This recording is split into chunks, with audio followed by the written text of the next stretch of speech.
150 million people have been killed since 2007 when Bernie voted to exempt the gun manufacturers from liability. More than all the wars, including Vietnam, from that point on. Carnage on our street. And I want to tell you, if I'm elected and I'm coming for you and gun manufacturers, I'm going to take you on and I'm going to beat you. I'm the only one who's done it. Yes. 150 million people.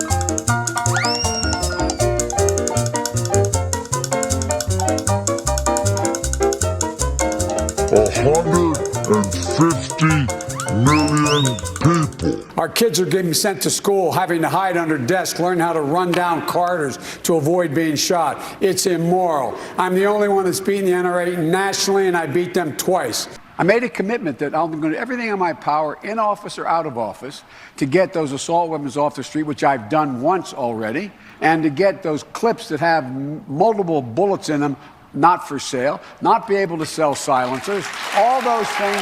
Clips that have multiple bullets in them. Well, guess what? The fact is, if you're going to take on the government, you need an F-15 with Hellfire missiles. There's no way an AK-47 is going to take care of you. We never said you could own any weapon at all from the beginning.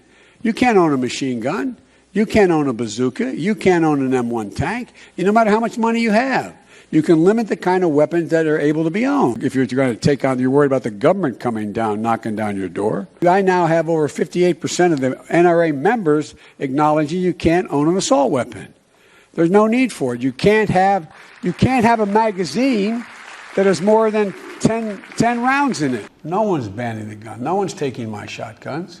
Are you suggesting we just legalize all drugs? Is that what you're suggesting? Let's talk about everybody being able to, no matter what your age, go out and be able to purchase cocaine. What do you think about that idea? Do you believe that banning certain weapons and high-capacity magazines will mean that law-abiding citizens will then become more of a target to criminals, as we will have no way to sufficiently protect ourselves? Is this Parents Magazine? It is. I have Parents Magazine in my home. I've never heard anybody in Parents Magazine ask these kinds of questions, but I'm delighted to answer them. First of all, the idea that... Repeat the last part of the question, please.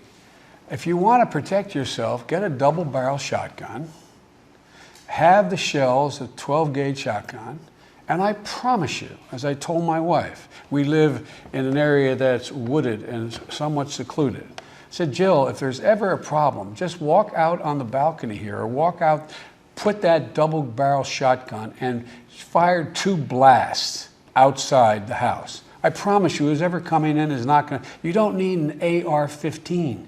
It's harder to aim, it's harder to use, and in fact, you don't need 30 rounds to protect yourself.